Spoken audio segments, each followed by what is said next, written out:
Salut à tous, j'espère que vous allez bien. Pour ma part, ça va super bien. Aujourd'hui, je vais vous parler de cette caméra. Je fais cette vidéo parce que sur TikTok, Instagram et même sur YouTube, je vois beaucoup de personnes se plaindre de cette caméra. Alors, je vois beaucoup de personnes dire « J'ai dépensé tant d'argent dans la caméra, j'ai pas la qualité que je souhaitais avoir, j'ai pas la même qualité que les autres. » Si vous avez la même caméra et que vous n'avez pas la même qualité que les autres, ce n'est pas parce que c'est votre caméra qui a un problème.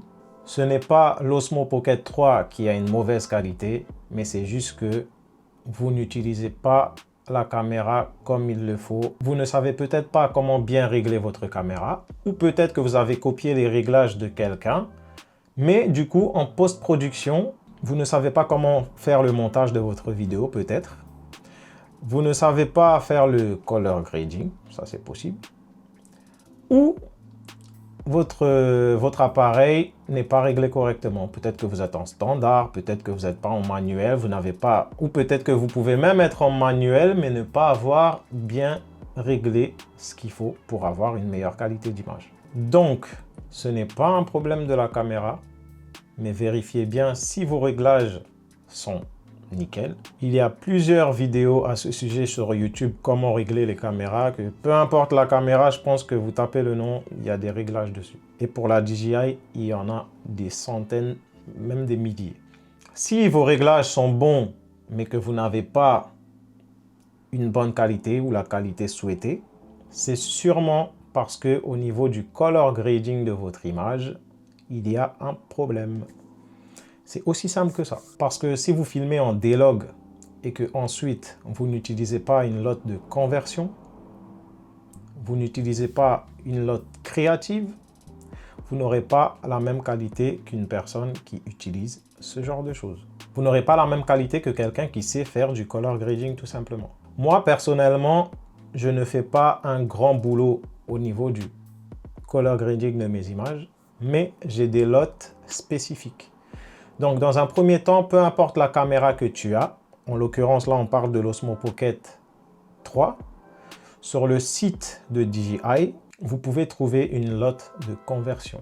Donc, une LUT de conversion, c'est quoi? C'est parce que quand vous filmez en D-Log, vous n'avez pas de contraste dans votre image, vous n'avez pas la saturation, il n'y a rien, l'image est flat. En gros, vous voyez, l'image est grise. Une fois que vous allez mettre ce LUT de conversion, les couleurs de votre vidéo vont revenir directement. Mais une fois que vous êtes à cette étape, ce n'est pas terminé. Parce que je suis sûr, il y a certaines personnes, c'est ce qu'ils font. Ils prennent l'image, ils mettent une LUT de conversion et ils se disent, ça y est, j'ai les couleurs, mais j'ai quand même pas le même rendu que l'autre. Ce qu'il faut savoir, c'est qu'une LUT de conversion, c'est juste pour vous ramener c'est juste, en fait, ça ramène les couleurs. Mais avec une LUT créative, vous allez donner un look à votre image. Et c'est peut-être cette étape-là qui vous manque pour avoir une qualité supérieure. Alors, sur YouTube, vous pouvez trouver des LUT gratuites. Vous pouvez les télécharger gratuitement.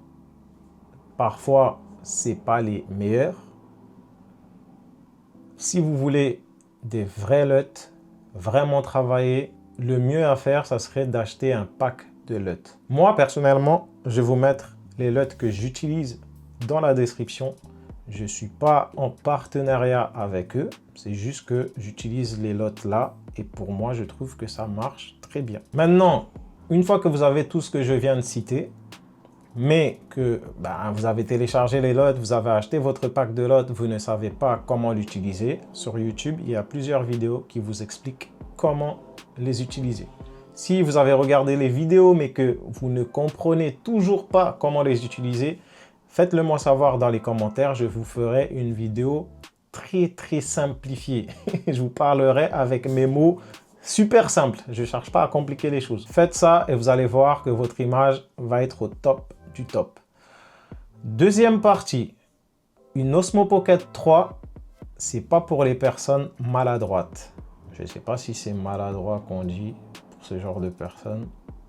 Mais si vous êtes une personne, dès que vous touchez quelque chose, vous le faites tomber. Si ton téléphone, à chaque fois, tu le tiens juste dans la main comme ça. Je ne sais pas pour quelle raison, ça sort de ta main, ça tombe. N'achète pas une Osmo Pocket. Si vous voyez bien sur l'Osmo Pocket 3, vous avez ceci. Donc ça, c'est des petits moteurs en fait qu'il y a dedans qui le font tourner. Ce qui se passe que quand vous faites tomber votre appareil, arrive à un moment, la tête là qui tourne, quand vous l'allumez par exemple. Vous voyez là, il se met en place tout seul. Arrive à un moment, il va plus tourner. Il va rester bloqué, les moteurs en fait seront grillés. Donc, il ne tournera plus. Et une fois que ça c'est cassé, ça va être compliqué pour filmer des vidéos. Donc, si vous êtes une personne, dès que vous touchez quelque chose, pour je ne sais quelle raison, votre main a tendance de lâcher les choses, n'achetez pas du tout cette caméra. N'achetez pas du tout cette caméra. Et aussi, l'Osmo Pocket 3, c'est une caméra qui n'est pas résistant à l'eau. Donc, si vous comptez aller à la plage avec, évitez l'eau. Si vous êtes en train de boire un verre d'eau ou peu importe, ou votre meilleure boisson, ne mettez pas l'Osmo Pocket juste à côté de là où vous mettez votre verre parce que s'il se renverse dessus, c'est mort. Si vous allez à la plage en été, si vous habitez dans un endroit où il y a beaucoup de sable et que vous sortez filmer, faites attention qu'il n'y ait pas de sable sur l'appareil non plus. Si vous laissez entrer du sable dans les coins des moteurs, en fait, ce que vous voyez là, ce sont des petits moteurs. C'est ce qui fait tourner la tête en fait de l'appareil. Donc ce qui va se passer si vous faites aller du sable et tout ça dans les moteurs, ça va les bloquer. Donc évitez de mettre votre appareil dans des endroits où il y a du sable, des choses qui pourraient le bloquer. Et tout ira bien. Donc voilà, en fait, une Osmo Pocket, c'est pas si compliqué à utiliser. C'est pas si compliqué à entretenir. C'est juste une caméra avec laquelle il faut faire très attention. C'est pas une caméra compacte où tu pourras faire ce que tu veux, le jeter, tu as fini de filmer, tu le jettes dans le fond d'un sac. Non, c'est pas ça. Si tu veux une caméra que tu peux juste filmer et poser où tu veux, c'est pas du tout sur cette caméra-là qu'il faut partir. Ça, c'est une caméra pour les personnes qui sont minutieuses, genre quand tu achètes quelque chose, tu en prends soin, tu le poses bien, tu le jettes pas. À certains endroits, il faudrait même pas emmener la Osmo Pocket 3. Ce n'est pas pour rien que c'est fourni avec ce capot. Dès que tu as fini de l'utiliser, moi ce que je conseille, c'est directement le faire glisser dedans, comme ça. Ou il y a encore des coques plus spécifiques que vous pouvez acheter qui bloquent carrément en fait toute la tête ici. Vous le mettez sur la tête et ça bloque complètement la tête de la caméra, ça l'empêche de bouger.